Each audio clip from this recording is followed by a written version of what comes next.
Aquí del Padre Víctor, y quiero comentarles que venía escuchando con atención la participación de nuestro hermano Carlos Cordero y decía, aún los ateos reconocen, ¿sí? El aniversario del nacimiento de nuestro Señor Jesucristo. Sí. Y sociológicamente es muy explicable. ¿Por qué? Porque antes de que naciera nuestro Señor Jesucristo, la ley que imperaba a nivel social era la ley del talión, ojo por ojo, diente por diente, ¿sí? Imagínate. Y entonces, ante esta situación, cuando nuestro Señor Jesucristo nace, se prepara, sale a la vida pública, el amor que debemos de tener por Dios nuestro Padre en primer lugar y su creación, y luego al prójimo como a nosotros mismos, transforma esta manera de pensar, esta manera de actuar del mundo. Y entonces ante esta manera de actuar del mundo, el amor al prójimo empieza a ser el estilo de convivencia, empieza a ser la transformación cultural. Y entonces uno de los grandes beneficios sociológicamente hablando de la venida de nuestro Señor Jesucristo es que nos cambia la mentalidad. O sea, ya no entramos a la situación de justicia conmutativa o de egoísmo, de decir me hiciste, te hago, ¿no? Ahora, me hiciste, te perdono, formas parte de un proyecto de salvación y me comprometo en esto. Entonces, una característica de nuestro catolicismo es esa característica virtuosa. O sea, no solamente es en el plano humano la transformación, también es en el plano espiritual. También es una invitación profunda a ser mejores, ¿sí? ¿Para qué? Para buscar nuestra salvación, para buscar la salvación de los otros. Y de ahí que escuchaba que la otra vez estaba leyendo una estadística que el 81% de la población mexicana nos manifestamos como católicos. Pero de este 81%, los que nos manifestamos como católicos, practicamos nuestro catolicismo, nos involucramos en la vida de nuestra iglesia, en las parroquias y en la participación pastoral, se reduce enormemente, ¿sí? A un 15%. O sea, de este 81% de mexicanos católicos, solamente el 15% participamos de la vida pastoral de nuestra iglesia. Y entonces esto quiere decir que en el concepto estamos muy a gusto, pero no en la vivencia. Y de ahí entonces que si estamos en este periodo de Adviento, en donde nos preparamos por 4 domingos para celebrar el aniversario del nacimiento de nuestro Señor Jesucristo, bueno, pues que esta preparación implique un cambio. Y aquí les vuelvo a hacer la invitación: organicemos el encender la corona de Adviento en familia, en donde invitemos a nuestras familias de origen, a nuestros amigos, a nuestros vecinos, a prender estas velas de Adviento, donde hagamos una reflexión de las lecturas del Evangelio del día, donde tengamos un propósito de entrega a nuestro prójimo, donde hagamos oración en común y donde compartamos los alimentos, ¿sí? No con los excesos que platicaban hace rato de irnos al restaurante y gastar los miles. Claro. No, compartir los alimentos que de una manera cotidiana, ahora sí que elaboramos y donamos a nuestro prójimo. Entonces, la invitación es a que hoy en la noche hagamos esa reunión y después de esto festejemos con alegría que nos estamos acercando a la fecha del aniversario 2014 de que Cristo nuestro Señor vino al mundo. Pues esto me surgió de escuchar a nuestro hermano Carlos Cordero y ahora nos vamos a nuestro tema en nuestra última entrega. Es la última, doctor. Decíamos, y aquí le decía al Padre Víctor en la reunión, en la sesión pasada, pues me tienes que echar la mano, Padre Víctor. Y yo dije, lo que pueda, a ver. Porque hay aquí 2 temas que la Asamblea Extraordinaria le dedicó le dedicó varios renglones a las conclusiones. El primer tema de ellos es los matrimonios que caen en una situación de divorcio, ¿sí?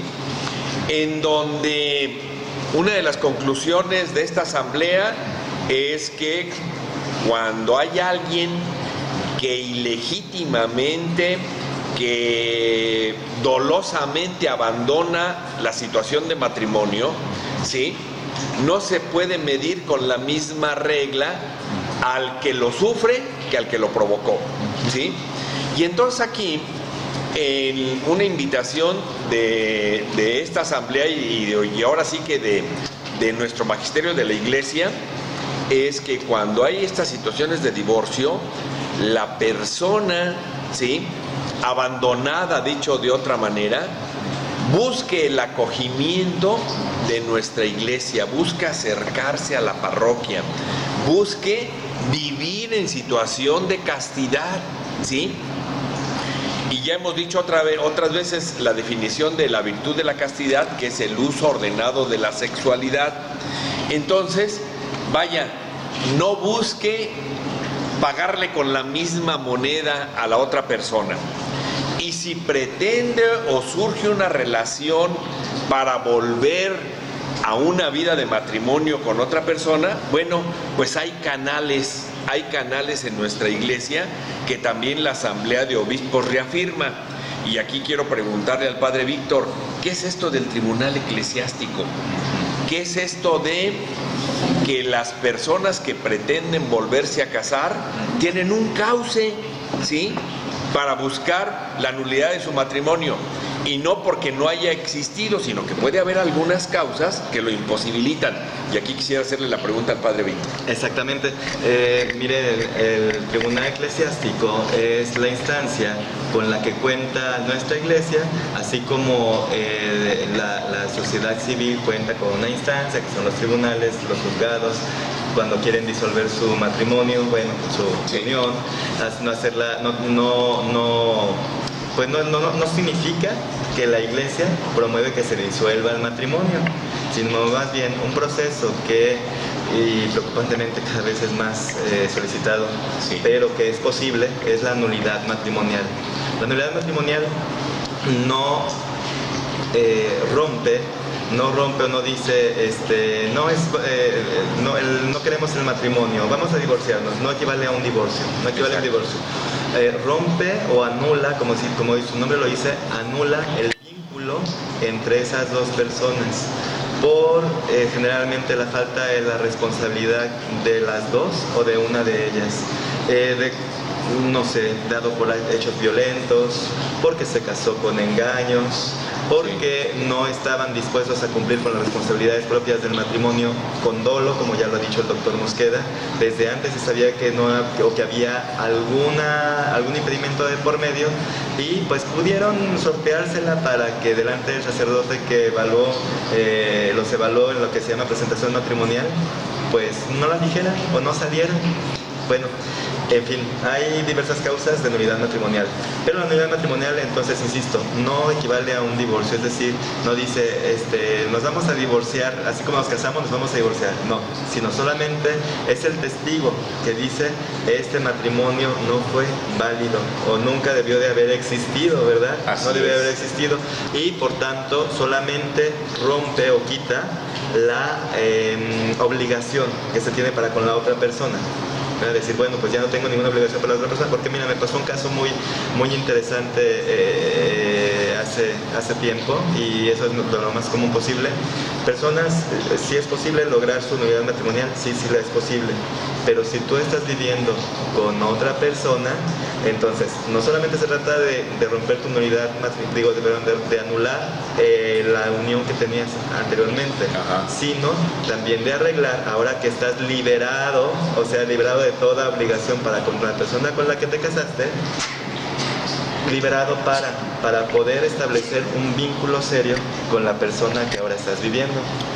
Así es, de manera tal que un divorciado vuelto a casar que no ha hecho el proceso de nulidad matrimonial, se puede entender que no puede acceder al sacramento de la comunión, que significa sobre todo comunión con la iglesia, comunión con lo que la iglesia quiere del matrimonio, y quiere de mí, y tampoco pues se le puede dar la absolución sacramental en el sacramento de la confesión.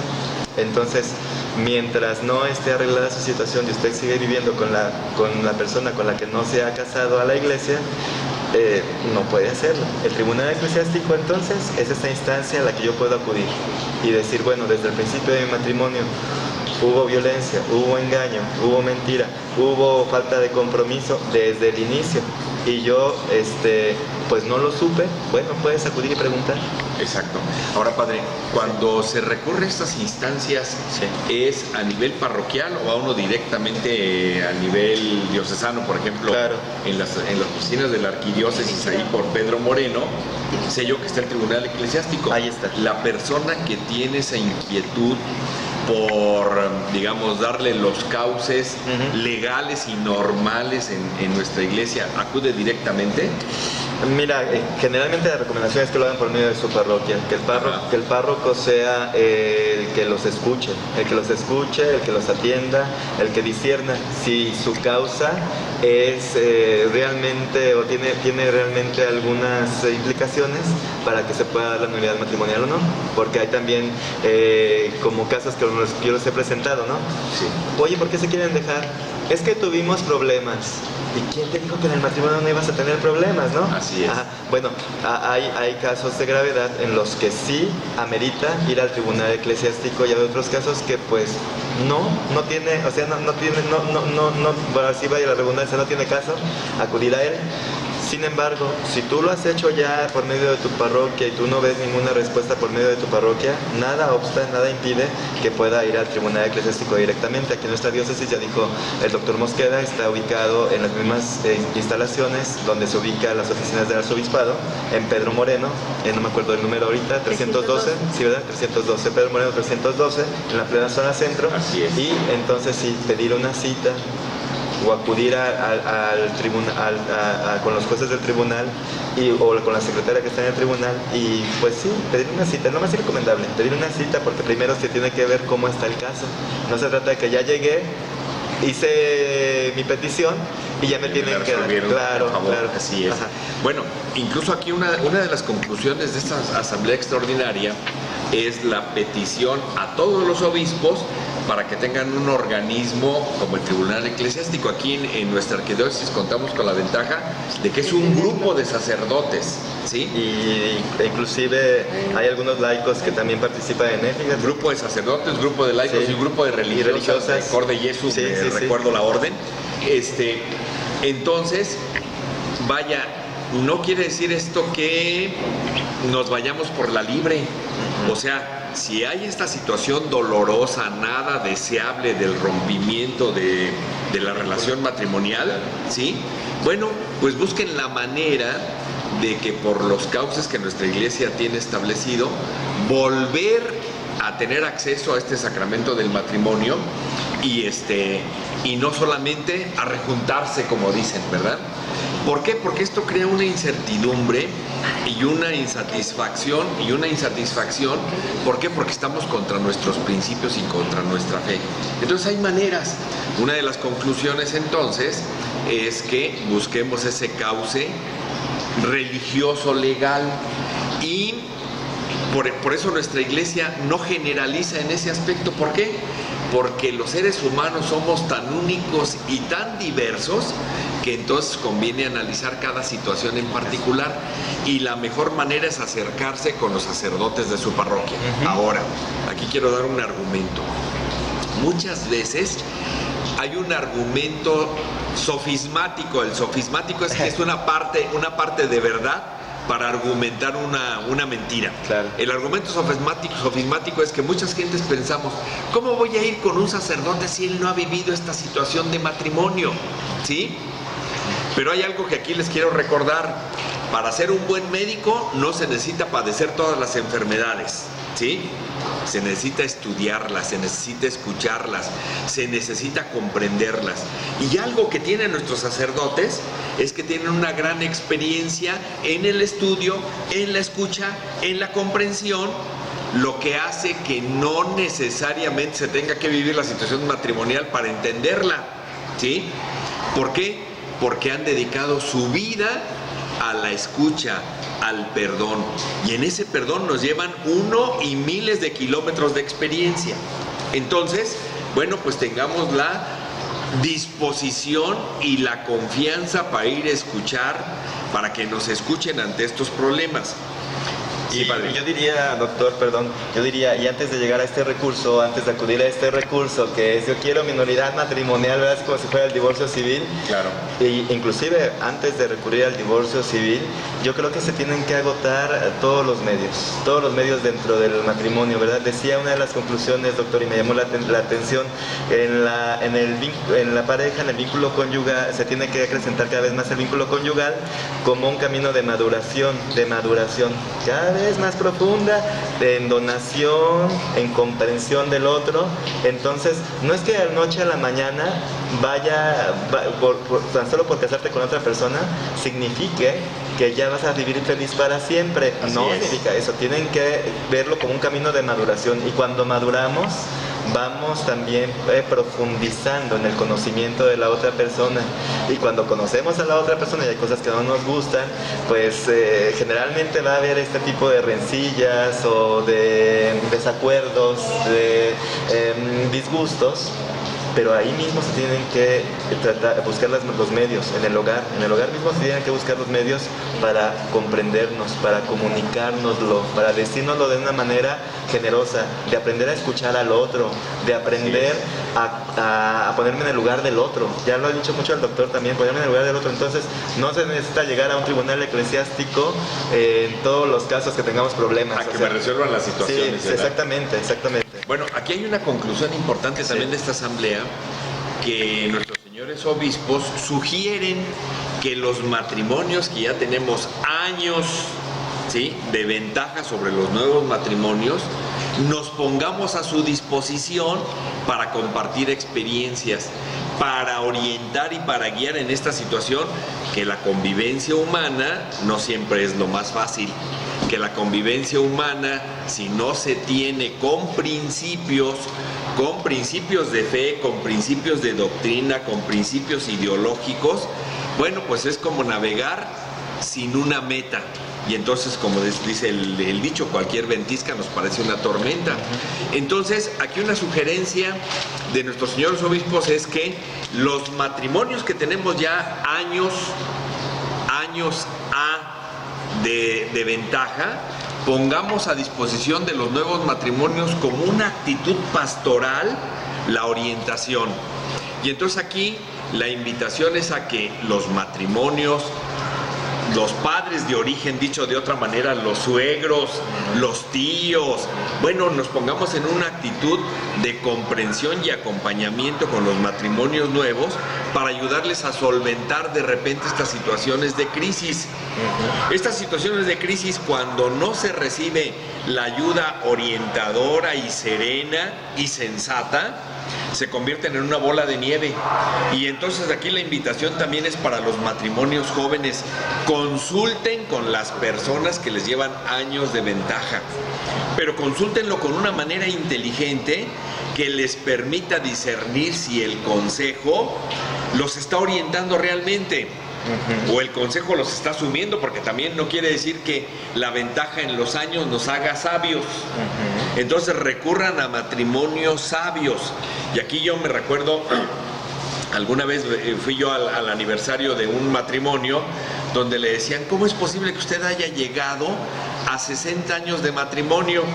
Y la señora decía: es que nosotros venimos de la época donde no existían los desechables. Pues sí. Y entonces, al no existir los desechables, si algo se descomponía en nuestro hogar o en nuestra vida cotidiana, buscábamos la manera de arreglarla. Ahora algo se descompone y lo desechan. Entonces, cuando empieza a fallar, no hagamos de nuestro matrimonio un matrimonio desechable, sino tengamos la sensatez de recurrir a quien los puede aconsejar de una manera orientadora, de una manera sensata, de una manera inteligente, y que sobre todo el resultado sea para una mayor permanencia de esta situación de matrimonio. Paola, ¿te vas a decir algo? Sí, yo tengo, digo, no estoy casada, ¿verdad? Pero estoy para esas pensando, para esas más. y estoy pensando, ¿verdad? Como las señoras que a lo mejor están pasando por una situación de separación. Y mi pregunta es, o mi curiosidad es más que nada, así como en las empresas cuando terminan cualquier relación laboral, les hacen firmar una carta de renuncio y ya no tenemos ningún compromiso, ni tú ni yo, claro, ¿no? Porque hay a lo mejor otro interés, ya sea que me vaya a cambiar de trabajo o simplemente porque ya voy a vivir de mis rentas, ¿no? Entonces acá en el matrimonio hay un ¿cómo se llama? Contrato. Hay un contrato. finiquito. Sí, ajá. Si la persona, hombre o mujer, que sean separados, pero no hay un querer volver a unirse con otra persona, es necesario que también acuda al Consejo Tribunal simplemente para terminar, digamos, el contrato, o solamente se tiene que ir cuando hay una intención y un querer de volverse a casar. Bueno, esta respuesta se la voy a dejar al padre Víctor, pero hay algo que sí quiero comentar yo. Cuando se termina esta relación de matrimonio, podrás decir, soy ex esposo o ex esposa, pero hay algo que no te puedes olvidar, nunca vas a ser ex padre, o ex papá, ni ex hijo, no, ni ex mamá. De tal manera que, pues la responsabilidad no termina, porque en una relación laboral, bueno, pues tú terminas con ese finiquito. Claro. Pero en una relación padre e hijo es un vínculo que nunca vas a poder ahora sí que romper.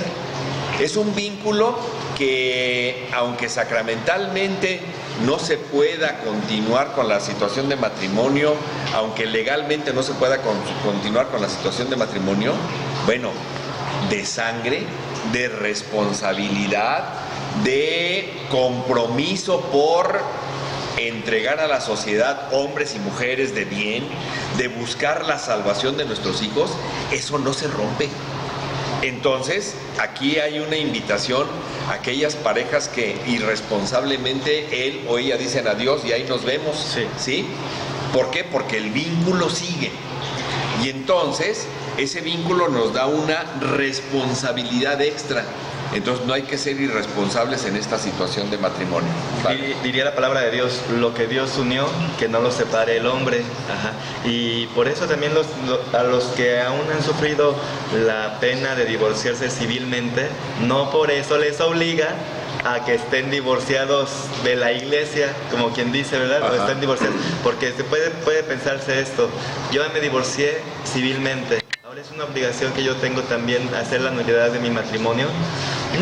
No lo es. Les había comentado hace un momento, las situaciones de nulidad matrimonial son situaciones verdaderamente complicadas, verdaderamente difíciles, que se dieron desde la gestación, desde el mismo momento del matrimonio, desde los primeros días, desde los primeros meses que se empezó a vivir en pareja, situaciones muy difíciles en las cuales se vio que no se tenía que, no tenía que haber sido posible esa unión, ese vínculo, esa vinculación.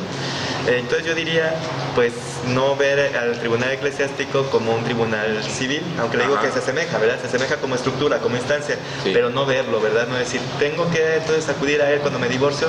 No. Aunque iba solito, aunque iba solita, no.